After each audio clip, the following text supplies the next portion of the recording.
Hello, my Patreon friends, and I hope you're well, and welcome to this week's HiFi News, etc.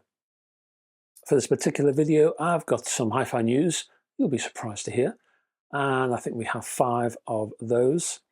I've got a trivia question, which I'll give to you in a moment, and then there's a HiFi tip hints thing focused on vinyl cleaning. So we'll get to that a bit later on. For now, here's trivia. And we're staying with theatre and film studies as a theme for this week's trivia. And the question is this: which Californian singer-songwriter played a real star of the silver screen in 2004 in Martin Scorsese's film about Howard Hughes? One more time, which Californian singer-songwriter played a real star of the silver screen in 2004 in Martin Scorsese's film about Howard Hughes? And if you need a couple of clues, we're talking about a lady. And the second clue, I would say a music star of more modern era. You're not looking at 60s, 70s, or even 80s star. I would say something a little bit more modern in approach this time around. Have a little think. I will give you the answer at the end of the video. In the meantime, HiFi News.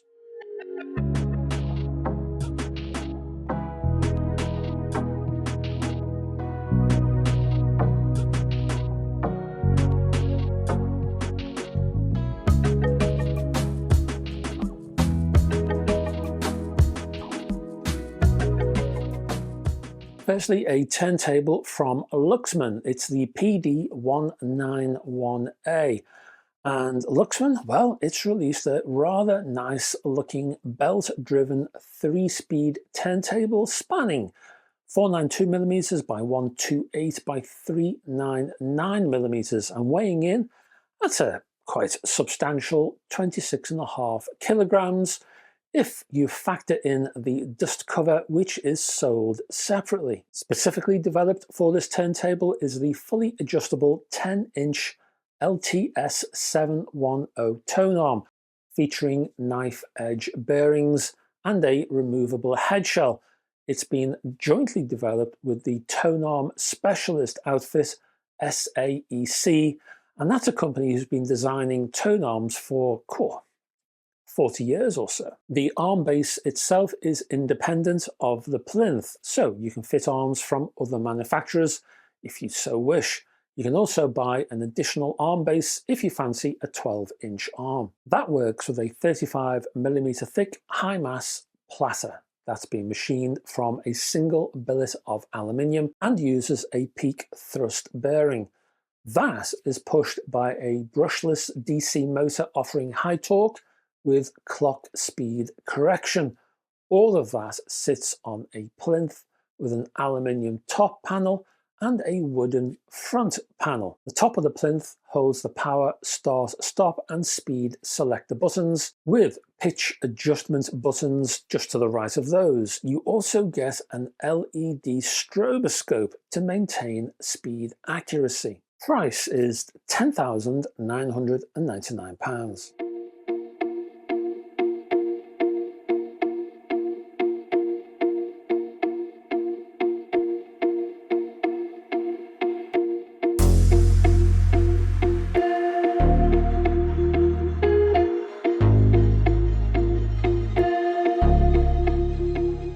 Next up, we have price cuts, a little price cut news item based on the Dragonfly Cobalt and the Jitterbug FMJ from Audioquest. Now, the Dragonfly Cobalt USB DAC and that price drop will continue until the 31st of December 2023.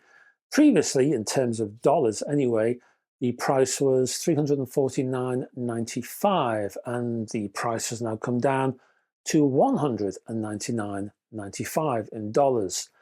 That means in euros we're looking at £199.95 and in pound terms £179.95. Then we have the USB noise filter, the Jitterbug, which normally sells in dollar terms at $69.95.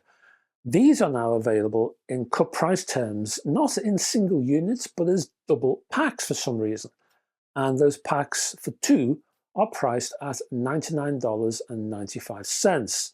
Now, that dual pack thing is not available in Europe and the UK. In Europe and the UK, you can buy just the one if you fancy. Not quite sure why that is as it is, but even so, if you want to buy from a European dealer, that will cost you €34.95. And funnily enough, that's the basic same price for the UK, £34.95.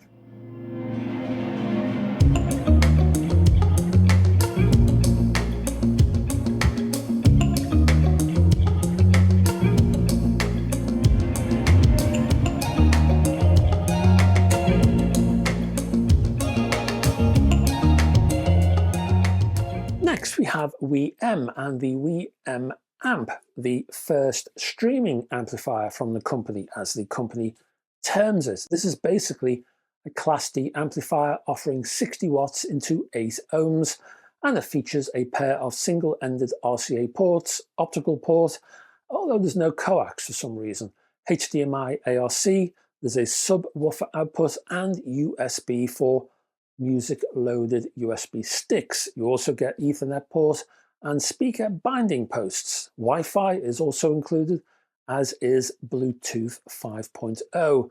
Sound can be tweaked via EQ settings via the available WiiM app. Room-ready certification is expected soon.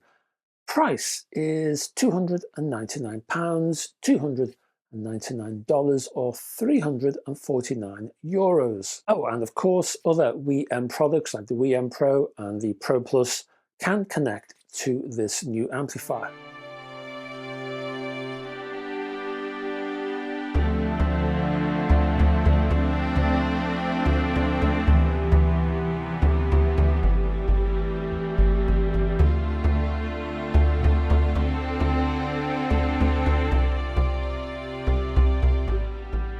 Haven't heard from Bryston in a while. Well, now we have. They're offering the BP19 preamplifier.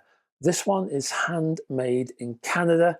The BP19 preamp features an oversized toroidal power transformer, 2 pairs of balanced XLR input sockets, 4 pairs of RCA inputs. There's 2 pairs of RCA outs, 1 pair is fixed, 1 pair is variable, and it's the same with the balanced XLRs. 2 pairs of those, 1 fixed, 1 variable. For the first time, Bryston is offering the BP2 moving magnet phonostage circuit in the case as an onboard option. Bryston also offers specially designed custom-made step-up transformers to accommodate low-moving moving coil cartridges. Each of the 6 analog inputs can be controlled via the supplied remote, the front panel, or remotely using RS-232 or IP when connected to a smart home ecosystem. The BP19 is available with 17-inch faceplates in silver or black, or 19-inch to order. Prices, well, there's a few of those. We have the basic preamplifier at £5,395, with the moving magnet phonostage, that's £6,395. If you want to increase that to moving coil, that's £7,395. There is a generous 20-year warranty here. The actual preamp and all its options will be available to buy during December of this year, 2023.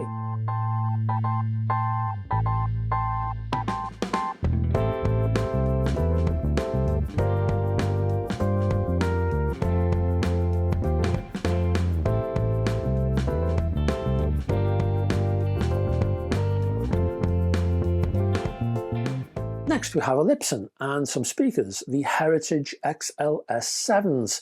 These are stand-mounted affairs. They're two-way speakers, and this design provides a 6.5-inch mid-bass driver with a front-mounted bass port.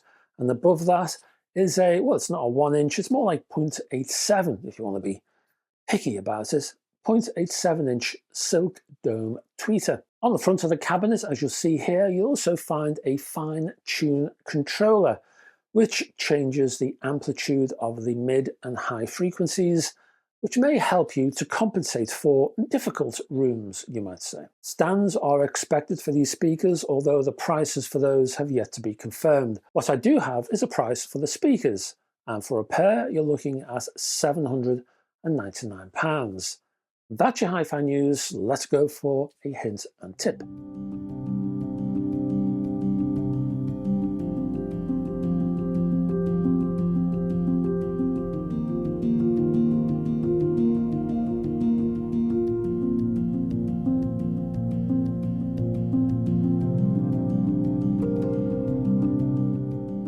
Now, this hint and tip is more of a clarification, and it relates to my vinyl cleaning guides that you can find on my website right now, and I'll put links below if you haven't seen them or you fancy taking a quick look. Now, these guides are long, extensive, and packed with info, and I'm not surprised that sometimes confusion can occur.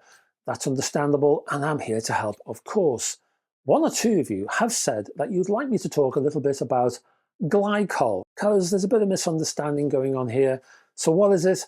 Why is it there? What does it do? Glycol, or propylene glycol to give it its proper name, and a word to the wise, do not buy ethylene glycol. That's nasty stuff. Stay clear of that. You want to buy propylene glycol. And that's fine, it's harmless, it's been used in foods, it's been used in ladies' makeup, it's all over the place. And the reason I include glycol in vinyl cleaning is because it keeps surfactant in place. Now, I apply diluted surfactant. In my case, it's tergitol. You might use ilfitol. There's a few out there. And I apply that directly to the vinyl surface. And that's used to break down surface tension inside the groove. Now, if you don't use surfactant, surface tension will form a barrier, and it'll prevent the cleaning action getting really close inside the groove walls. Now, on a micro level, surface tension is a pretty powerful force. It's a powerful barrier, but surfactant breaks through that barrier. It allows the cleaning action to snuggle right into the groove itself, and the cleaning job itself is a lot more efficient because of that. Problem is, if your cleaner is vertical, like the manual disco antistats, for example, or a whole heap of ultrasonic cleaners, well, you're fighting gravity. So when you apply surfactant to your horizontal vinyl disc, and then you turn it vertical and you put it inside a cleaner, then gravity will start pulling on that liquid. It will start pulling it down the record. So a fair amount of that liquid drops out of the grooves or settles in the bottom part of the groove only, which you don't want. You want the surfactant to remain in the grooves, covering all of the grooves to enhance cleaning efficiency. So how do you keep the surfactant in those grooves when the vinyl disc is vertical? Well, you mix your chosen surfactant with glycol. That's how. Now, I talk about proportions and containers and applicators and all the mechanics of the stuff in the guide itself. But in general terms, when you mix the surfactant with a touch of glycol and you mix them all together, then the glycol part allows the surfactant basically to stick to the groove even when vertical. It prevents the surfactant being pulled away by gravity, well, long enough for the cleaning action to do its thing at any rate. And yes, I've done the A/B tests on this, and I can hear the difference between glycol and no glycol, and I much prefer glycol being added. The effectiveness of the overall clean is reduced in a vertical cleaner when glycol is not used. Anyway, I hope that clarifies the case for glycol. But, as ever, if you need my assistance, please give me a shout in the comments and I'll be more than happy to help. And that's it, folks. Thanks very much for staying to the end of this video. And before we go, let's give you an answer to that trivia question. And the question is, which Californian singer-songwriter played a real star of the silver screen in 2004 in Martin Scorsese's film about Howard Hughes? And the answer is Gwen Stefani. Stefani played the part of 30s blonde bombshell Jean Harlow in The Aviator, in which Leonardo DiCaprio played Howard Hughes.